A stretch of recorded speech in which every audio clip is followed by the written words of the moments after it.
So the question that we are attempting to answer today is, what is a classroom deadbolt and how does it work? Well, by all appearances, this appears to be just a standard deadbolt. I know this stepped design as being Arrow, so it could be an Arrow D or an Arrow E. This happens to be an E-series deadbolt, and by all visual clues, it appears to be single cylinder. It has a thumb turn on the inside, and it has the key cylinder on the outside, the typical bolt in the edge. But what makes a classroom deadbolt unusual, when I insert the key, and I turn the key, I throw the bolt. I turn the key back, I throw the bolt, I turn the key back, and I retract the bolt. Very common deadbolt application. Okay. But what makes this unusual is the fact that we're calling it a classroom deadbolt. Now, what does that mean? Well, what it means is this.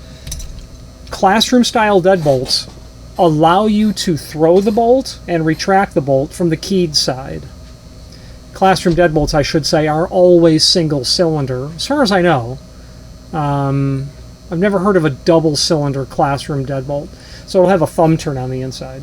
But the differentiating aspect between a classroom style and a typical single cylinder is that this.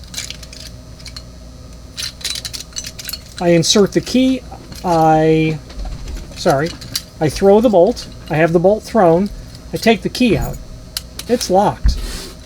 When I turn that thumb turn to throw the bolt, well, it doesn't work because it's already thrown. What I can do, though, with the thumb turn is I can retract the bolt, just like you saw there. I can retract it. And here's the key. A classroom deadbolt means, by definition, that I cannot throw the bolt. Under no circumstances can I ever project the bolt out. Now, why does this exist? Very commonly used, and the reason this lock is here because I'm shipping hardware to a job. When you have a bathroom in a school setting or some type of public setting, let's say a bathroom in an airport or a movie theater where, well, an airport or a public place that's open or accessible to the public, say 24 hours a day, but there are times of the day where you're going to close off that deadbolt, close off access to that restroom. Someone with the key can stick that in the cylinder and throw the deadbolt and lock it. If anyone is on the inside, they can always get out by retracting the bolt. But if someone goes in, closes the door, and attempts to lock the door, which is obviously the last thing you'd want in a school, you can't do it. And that's exactly where and what this is for. Let's take a closer look at what the parts are that will make this happen. If you are enjoying this video, please click thumbs up or like, and also please consider subscribing to our channel. Let's move on to the rest of the video. So, what the parts are, and I'm going to take this apart. I have another video about a deadbolt, and it's basically how to time the deadbolt. And it's gotten thousands of views and hundreds of comments. And basically, all it talks about is how you time the tailpiece inside of the lock, the bolt, I should say, in order for it to work correctly.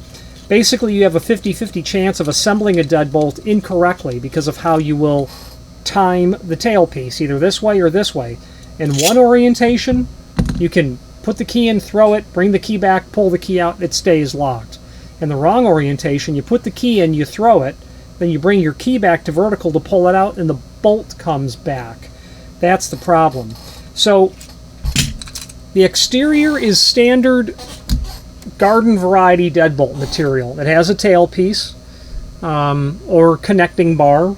Arrow's sister company, Sargent, calls them.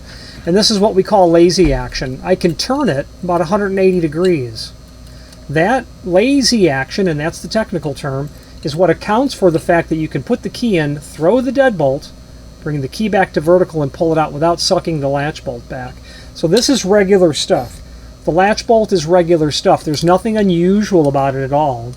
The exterior that you have on a classroom and the bolt is the same as you'd have on a single cylinder deadbolt. But what makes this special is the thumb turn. So the thumb turn on a classroom deadbolt is different. It has these two triangular shaped little wings here. And what happens is in order to get the functionality to work correctly, you must have it installed with the 2 bolts.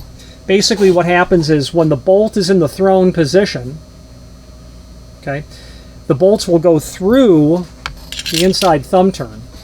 And when they go through there, you can see that I'm prevented from rotating because that wing is hitting the bolt.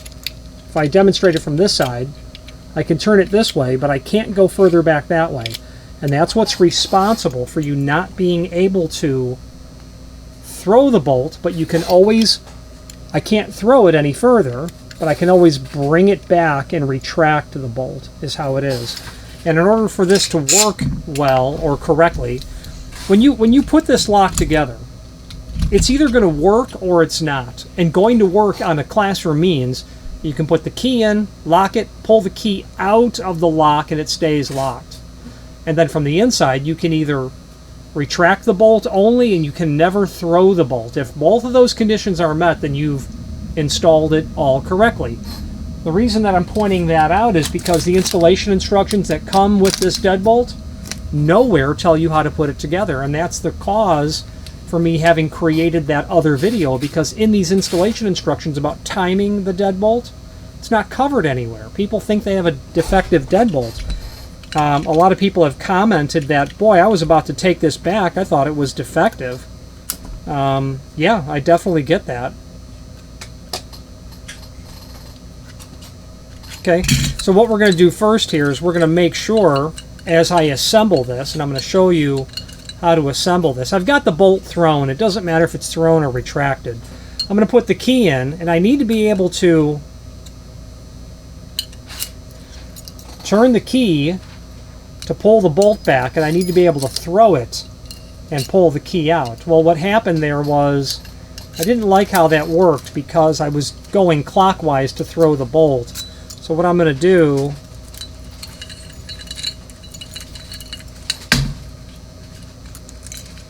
I'm going to put it in the retracted condition.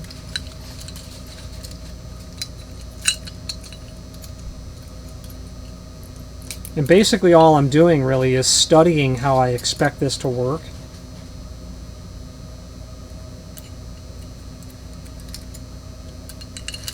Okay, so I've got the connecting bar or the tailpiece through the bolt. I've got the bolt in the retracted position. I'm going to turn the key.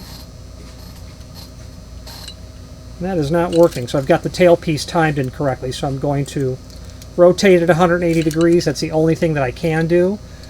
Now, and what happened was I put the key in and I tried to turn it. And what was happening is the bolt was not retracting correctly. And what I'm noticing is when I have the key in and I throw it, I can't, when I rotate the key in the direction of the edge of the door, which is how you throw it, it's not working correctly. But when I turn it clockwise away from the bolt, it throws it. Well, the functionality is correct. I can take the key out in either condition, but at the end of the day, that's not how I want it to work. I don't want to rotate away from the edge of the door to throw the bolt. That tells me that my latch bolt's probably upside down. So let's flip that over. Put it back together the same way we had. Let's put the key in. I'm going to throw it towards the edge of the door. Yep, that throws it. I can bring the key back to vertical and pull the key out. Now I know I have the outside working correctly. Now I know that I do. So I'm going to retract that all the way, pull the key out. I'm really positive the outside works. Now, in order to emulate the proper function, I need to put the thumb turn on. Okay. And now I can either... Yeah, okay. So I'm just going to drop the thumb turn on. I'm going to put that right on. As I had said earlier, the bolts have to be installed to know that it works, because it's against the body of, or the it's against the body of the bolt that those triangular stops make contact with, preventing it from throwing the bolt.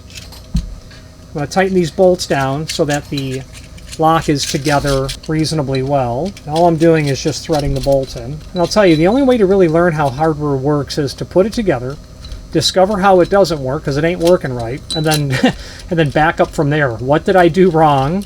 What do the installation instructions say, which you should always look at first. And admittedly, I did that. I looked at both sides of this. Nowhere does it indicate classroom function. So now we've got the lock put together. The bolts are in. Now the ultimate test is in the outside escutcheon. That's meant to rotate. That's by design. Because if someone puts a wrench on this and tries to rip the deadbolt off, that's meant to spin. So let's go back and test our basic functionality. Outside, I can throw it. Okay. And I can retract it. I can take the key out when it's unlocked, and I put the key in, bring it back, and it's locked. Now, the ultimate test is, I've locked the door from the outside. The bolt is thrown. I should be able to rotate that thumb turn and pull that back. Let's see. Ah, it worked. I turned it, and it brought the bolt back. Now, the real key is when I rotate this clockwise, I should not throw the bolt, and I do, and it does not throw the bolt. And in fact, as I push harder on that, it won't. And it's because you can see that triangular piece inside of here is hitting against the bolt body. That's what's preventing it from going any further. I know that I've assembled this correctly. I can test it. I'm positive that it works safely. And the job that this is going to is indeed a locker room at a high school, a boys' locker room at a high school. And the last thing we want in any application like that is the ability to throw the bolt. Now, why is there a thumb piece in the first place? If you only want to have control over locking it from the outside, well, what if someone's in the bathroom and it gets accidentally bolted? You need to be able to exit. Any questions what a classroom deadbolt is, or any product from Arrow, please feel free to reach out to us. And thank you. Thank you for watching, and if you've enjoyed this video, please click thumbs up, please subscribe, and maybe even send the video to someone that you know. Thank you.